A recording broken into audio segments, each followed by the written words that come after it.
ها اكلت زين يا دبدوب يا تشبي تشبي. شوفوا لي هذا الكتكوت صراحة اتمنى لو اقدر اخليه، اتمنى كلش محبوب هذا. شوفوا لي الجمال ما شاء الله. انت شنو انت؟ ها انت شنو لعابة؟ انت حقيقي لو لعابة؟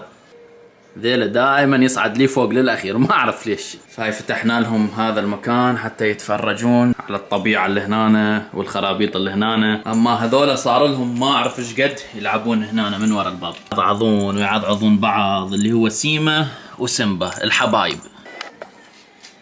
شوفوا لي هاي الفصعونة، النمر النادر جدا الابيض، وهذا اللاخ اللي بس ياكل وينام كلش سمين اللي هو ليو. فدمرونا دمار، بس ياكلون ويسوون شو يسموها. وتعال كل يوم نظف، يعني كل يوم غصبا ما عليه، ومتروسه ترس كيس كامل اطلعه احطه هنا. فيا ترى شنو هو الحل؟ الحل هسه اني حصلت اقوى ديل على الفيسبوك، يعني مثل الجديد، جهاز رهيب اسطوري. راح اسافر يعني 40-50 دقيقه، راح اروح له اخذه ب $320 فقط، ماكو هيك سعر. هسه راح ارويكم الجهاز. هذا هو افضل جهاز واغلى جهاز امريكي صنع في امريكا وليس ميد ان تشاينا يا حبيبي، لتنظيف السوالف مال القطط ورا ما يخلصون. هو يفتر وينظف. هذا افضل واحد اسمه روبوت 3. دوروا عليه. صراحة اروح اسافر، تعالوا وياي حتى ارويكم هذا الجهاز اللي راح يوفر لكم وقت، اللي راح يونس القطط، راح يريحك، راح هواية انه ما تحتاج تبدله كل يوم، كل 10 ايام مرة او كل اسبوع مرة. فتشي كلش قليل تقدر هيك تشيله وتحطه بالكيس وتذبه. وهذا هو كل اسبوعين او هيك شيء مرة واحدة. راح اشرح لكم عنه، بس خلينا نروح. شو تريدين؟ ها بابا راح يجيب لك احسن حمام، احلى حمام بالعالم، راح تتخبلون عليه. البزازين مالتنا هالايام بس يشربون وياكلون ويقضون حاجتهم، ذاتس ات يعني، بس بشكل خيالي. هالقد مو جايين ياكلون بشكل فظيع اخر فتره، خاصه لما تكون البزونه صغيره. ترى لما تكون صغيره ما تشبع. هسه هاي ما شبعانه، انتم عبالكم حابتني؟ لا حبيبي، هي جايه عبالها انه دا احط لها اكل، لان ما يشبعون. هذا كله كان متروس اكل وخلصوه. هم تعال اشتري لك بعد اكل. لما يكونون صغار ياكلون 5 وجبات باليوم تقريبا لما يكونون صغار، لما تكبر ياكلون اقل. هذا حسب اللي انا تعلمته. معلم سمبابوي لازم هيك اسوي له حتى يباوع على الكاميرا. لك شلون حمام يخبل يلوق لهالوجه؟ حمام راح بعد ما تطلع من عنده يخبل لك. انت شنو انت؟ لك حتى انا ما عندي هيك حمام مرتب مثلك، بس اريد افتهم. هذا هو عالم القطط المجنون اصدقائي، مصاريف ورا مصاريف. هاي ما عدا اكو فتشي اشتريته قبل شويه همينه للقطط ب $16، ولكم ان تتخيلوا يعني. انت شنو انت جاهزه؟ ومو بس هاي، حتى هاي الحب اشتريتها قبل كم يوم. اليوم راح نركبها ان شاء الله، ارويكم اياها. المهم يلا خلينا نبدي الطريق. هاي همينه منطقه جديده من مناطق فورت وورث اللي دا تنبني يم هاسلت. هاي كلها مناطق راقيه راح تصير بالنسبه لفورت وورث راقيه، بس اني كلها فورت وورث ما تعجبني مثل المناطق مثل بلينو وايلي وهذيك المناطق. المهم ما لي علاقه. المهم الحمد لله قدرت اجيبه بافضل سعر، وافضل واحد مال سوالف مال قطه يعلق ضوء وبيفيكات كلش هوايه، وببرنامج خاص، ويقيس لك وزن القطه، اخاف خطيه تضعف، واخاف هاي الكلاوات. هسه تمام حتى اقدر اشوف من المرايه.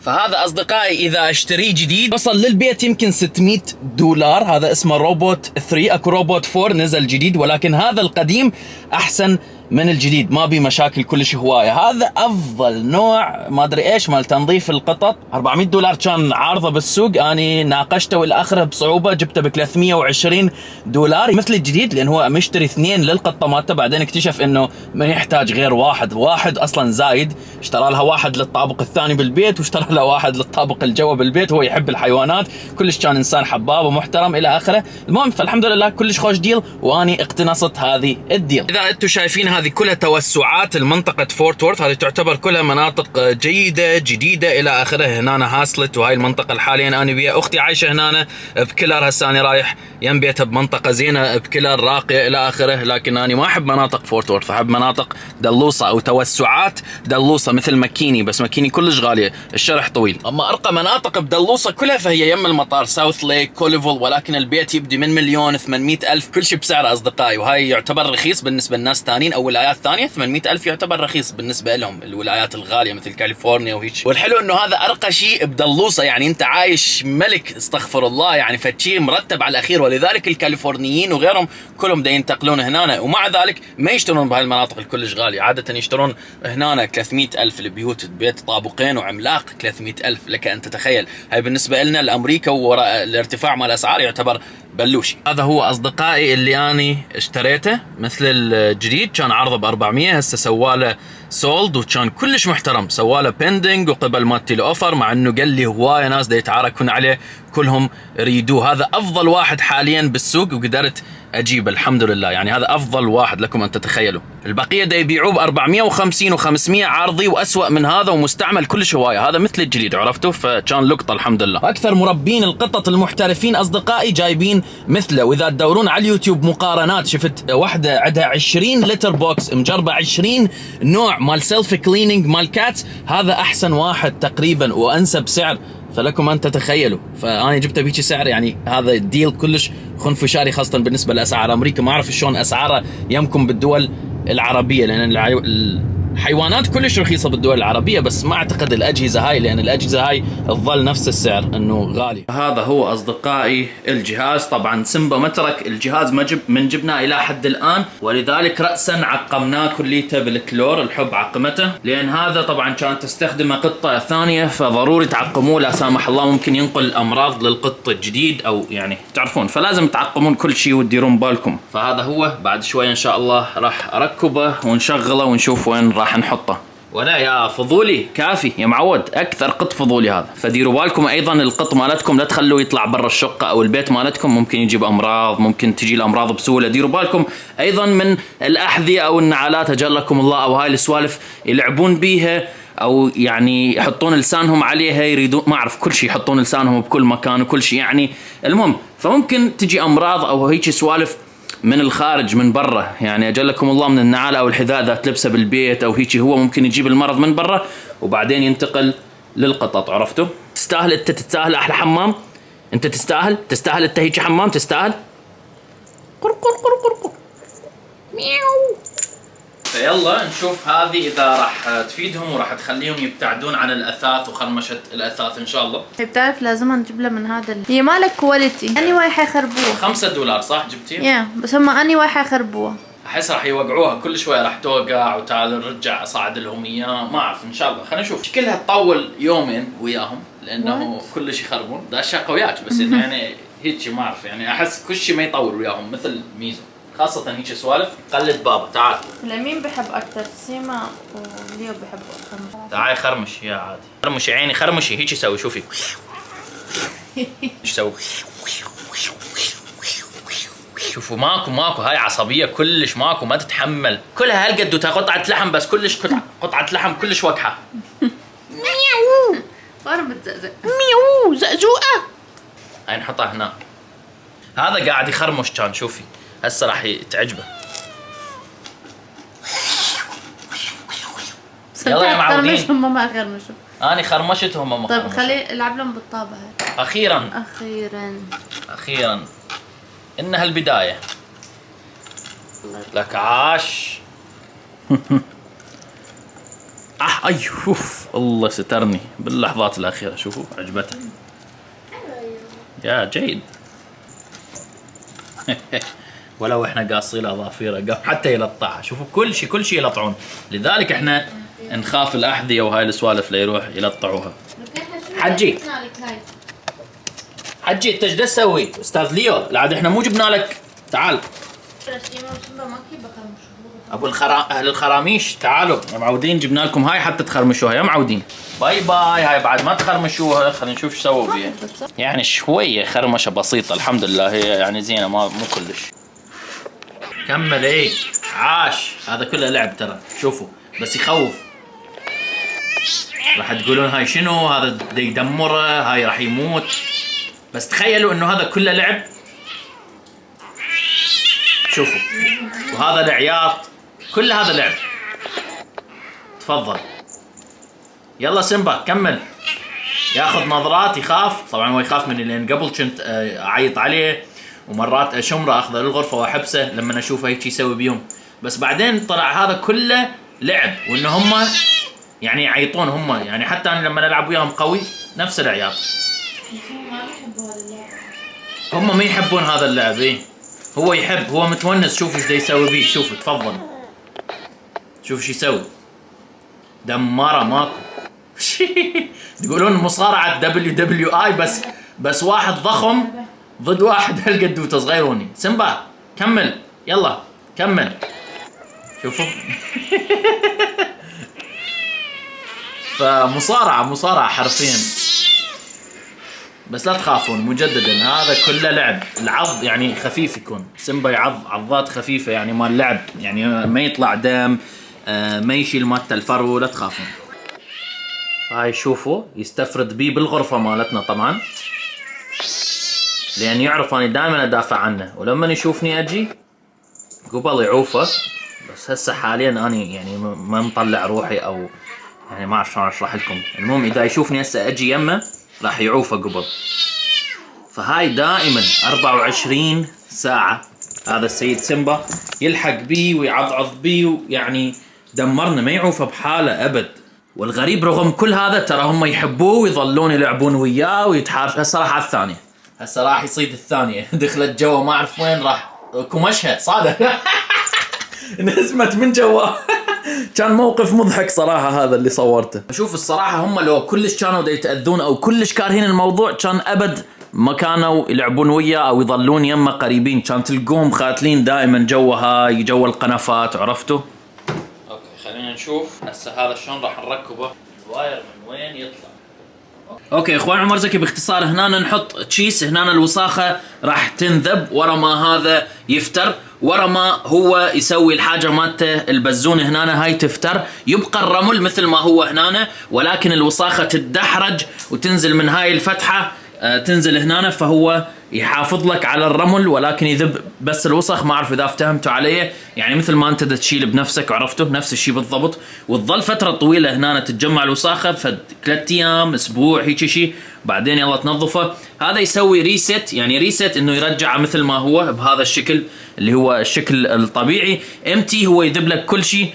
سايكل يعني يسوي لك دويره انه كانما هي البزونه سوتها. طبعا هو ورا ما البزونه تسوي الشغله يفتر من بحده اعتقد على الوزن او يمكن تايمينج حسب الوقت، والله اعلم. شوفوا شلون حشرين قبل يدخلون. هاي تفتحه وتسده، وببرنامج بالواي فاي وما ادري شنو تتحكم به، ويعني به هوايه سوالف. فهذا افضل واحد، اشهر واحد، احسن واحد الى اخره. طبعا ما تحتاج كياسه خاصه والى اخره. هذا اي تشيس تجيبه، وبيه هنا مثل الفتحات تدخل بيه التشيس من الاربع اتجاهات وخلصت القصه. بس هيك الوضع لوز. حط الرمل هنا. شوفوا هذا الحشري، شوفوا هذا اللي يحب يتدخل بكل شيء يا معود. فاذا شايفين هسه انا شغلته ما ايش قاعد يصير، ولا بخر دا نصور يا معود. اوكي هو ردي حاليا، راح يفتر. ولك راح توقع. يا معود. هذا رمل نظيف، هي ماكو وساخه، راح يظل مثل ما هو. المفروض ما يوقع الشيء اصلا يعني. يا ما يتأذى، ما اعتقد يصير له شيء. نزم عن ابو البزون، على ابو البزون. فشوفوا التراب يرجع، ولكن لو اكو وساخه راح تدخل مننا وهسه راح توقع المفروض. عرفتوا؟ فاذا شايفين التراب كله رجع هنا موجود جوا. تمام. هاي لو اكو وساخه راح تنزل هنا وتطلع هنا، لان هي تكون مخلوطه بالتراب وراح تكون هيك قطع. عرفتوا؟ هيجي خلصنا. هسه يرجع من جديد ويرجع الوضع الطبيعي، والتراب يكون مثل ما هو. هنا ماكو ولا وسخايه شايفين، لانه هو اصلا ما كان بي اي وساخه. شوفوا كلهم مجتمعين هنا حوالينا. انترستد، يريدون يعرفون هذا شنو وش راح يصير والى اخره. شوفوا حتى ما يخاف، عادي يدخل يعني ما يهتم. هاي راح تقطع الواير، هاي ام الوايرات. طب اوه ماي جاد، شوف الواير رحمه والديك. هذه طبعا نسميها ام الوايرات، دائما تلعب بالوايرات. هذا دائما يخرمش. كل واحد عنده شيء بشخصيته، كل واحد من عندهم عنده فتشي. فاذا شايفين التراب انه على اساس انه تنظف. هاي لو كان اكو وساخه كان نزلت، والتراب يرجع مثل ما هو. عرفتوا؟ فكل الشيء بيرفكتو، راح يوفر لي الوقت وراح يحافظ لنا على النظافه. المشكله هذا الحجي عباله مكان لعب هذا. كله رمل وراح يقمز عليهم. حاشت ايدك. شوف شلون كلهم فضوليين انترستد كلش انه شنو هذا، نريد ندخل نريد نستكشف. دخلي روحي هاجمي. هاك انت الثاني روح. سبحان الله. عاجبهم تقولون سيمبا هو ابوهم امهم ما اعرف، قاعد يلطع بهذا ويعضعض بهذا، متونس عليهم. واني هم الصراحه متونس عليهم، مو بس هو متونس عليهم. خلصوا مدينه الالعاب، خلصتوا مدينه الالعاب، يلا كل واحد على بيته. يلا كل واحد على بيته. انتوا التراب اللي برجليكم هسه وسختوا لنا البيت. هذا شكله يريد يسويها من صدق، لان هذا كلش احس عنانيته مسكين وثقيل، بس ياكل وينام يعني. سبحان الله. هذه عندها شويه خباثه، عندها شويه دماغ، هذا ما عنده دماغ كليا يعني. كل واحد متميز بشغلات. ما سيمبا فهو اخبثهم اذكاهم يعني، عنده دماغ الحمد لله. فهاي اخيرا اخر ايام المعاناه، وثلاثتهم حوالي ودائما يحاولون يقمزون بالبوكس كل ما افتحه.